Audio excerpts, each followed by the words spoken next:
Assalamualaikum warahmatullahi wabarakatuh. Perkenalkan, nama saya Muhammad Nuraini. Saya mengampu mapel Simkomdik kelas 10. Oke, untuk pertemuan pertama pada semester ini, kita akan mempelajari yang pertama itu logika dan algoritma. Jadi di sini ada definisi logika. Nah, logika identik dengan masuk akal dan penalaran dan dapat dinalar. Oke, penalaran adalah salah satu bentuk pemikiran. Pemikiran adalah pengetahuan yang tak langsung yang didasarkan pada pernyataan langsung. Pemikiran mungkin benar dan mungkin juga tidak benar. Nah, definisi logika sangat sederhana, yaitu ilmu yang memberikan prinsip-prinsip yang harus diikuti agar dapat berpikir valid menurut aturan yang berlaku. Nah, pelajaran logika menimbulkan kesadaran untuk menggunakan prinsip-prinsip untuk berpikir secara sistematis atau runtut. Nah, ada 4 kegunaan logika. Yang pertama itu membantu setiap orang yang mempelajari logika untuk berpikir secara rasional, kritis, lurus, tepat, tertib, metodis, dan koheren.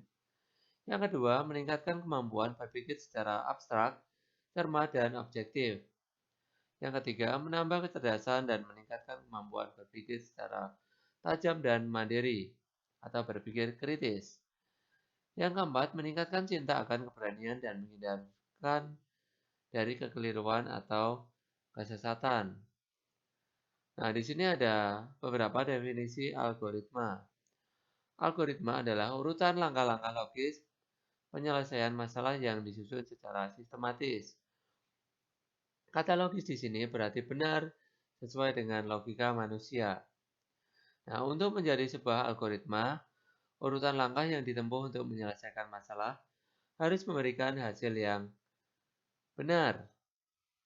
Nah, di sini ada sedikit asal-usul kata algoritma. Nah, biasanya kata algoritma berarti proses menghitung dengan angka Arab. Seseorang dikatakan algoris jika orang tersebut menggunakan angka Arab. Kata algoris lambat laun menjadi algoritma disebabkan kata algoris sering dikelirukan dengan kata aritmetik, sehingga akhiran sem berubah menjadi sem.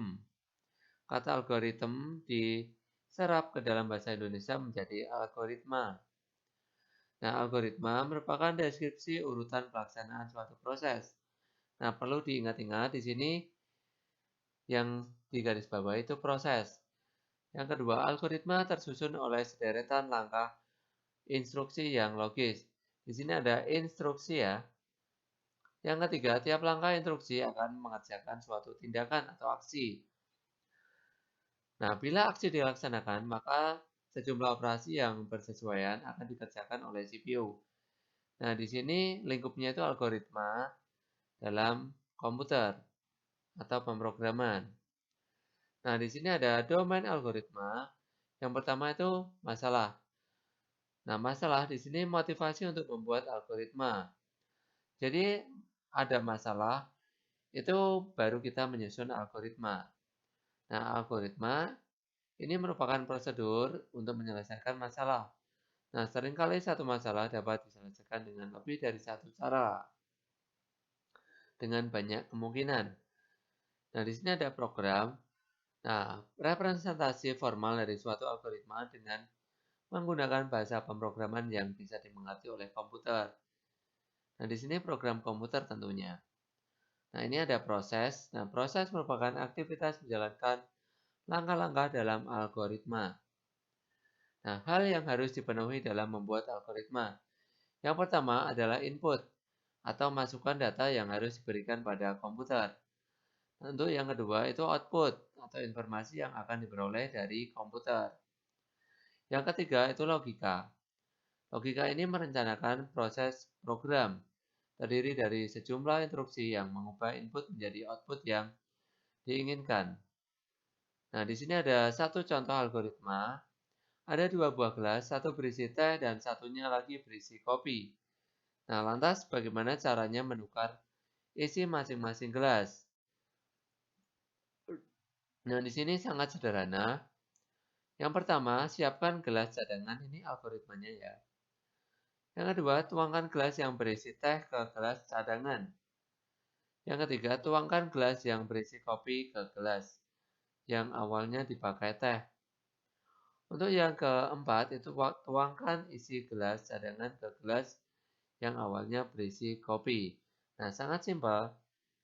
Tinggal kita sering-sering aja berpikir secara sistematis atau logis, nanti juga akan terbiasa.